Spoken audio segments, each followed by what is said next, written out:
தேவி சாமியை கும்பிட்டுட்டு தொட்டில கட்டுத்தா.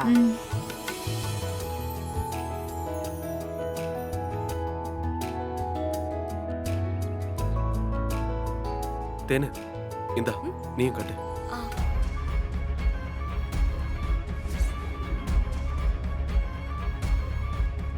கட்டு தேனு. ஏலே என்னடா இது? இல்ல பத்தா, தேனு தொட்டில் கட்டணும்னு ஆசைப்பட்டா. இதுக்குதான் எல்லா வேலையும் மாங்கு மாங்குன்னு செஞ்சியா நீ? என் பேத்தி புள்ளைக்கு தவம் கிடக்குறா, உனக்கு என்னடா அவசரம்? பாட்டி அது வந்து வேற ஒண்ணும் இல்ல அம்மாச்சி, வேணும்னே எனக்கு போட்டியா பண்ணிட்டு இருக்கா, அதான்.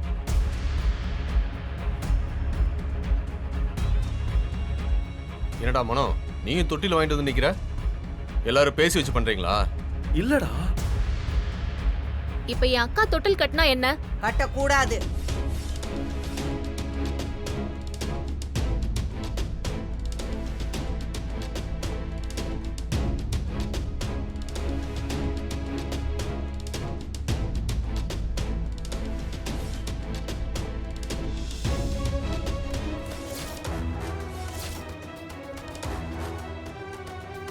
ஏன் இப்படி? ஏன் இப்படி பண்றீங்க?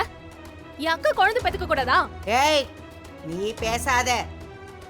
அடுத்து நீ தொட்டில் கட்ட போறியா? என்ன கட்டினாலும் உன் வயித்துல ஒண்ணும் வரப்போறது இல்ல. அம்மா என்னம்மா இப்படி எல்லாம் பேசிட்டு இருக்கீங்க? உண்மையதான் பேசுறேன். என் பேத்தி வயித்துல உருவான கருவை கொன்னதே இந்த ஜீவா தானே.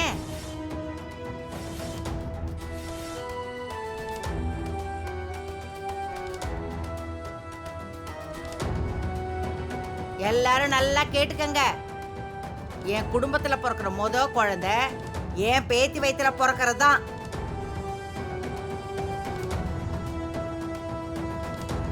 அப்பத்தா இது என்ன ரூல்ஸ்? மரத்துல என்ன இடமா இல்ல? இல்ல இப்ப யாருக்கு முதல்ல குழந்தை பிறந்தா உனக்கு என்ன? டேய் வாய மூடுறா. ஒரு தடவை உன்னை நம்பினதுக்கு தான் இப்ப நாங்க இந்த நிலைமையில இருக்கோம். உன்னால தேவிக்கு கருவே கலைஞ்சிருக்கு.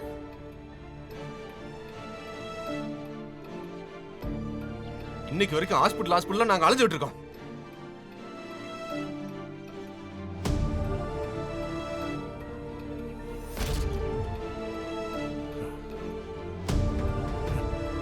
எதுவும் பேசாதமா. மாப்ள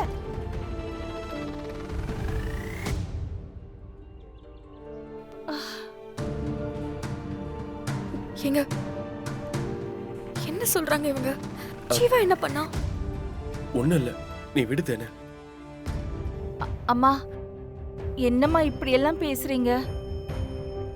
குழந்தைங்கிறது கடவுளா பார்த்து கொடுக்கறது தானே.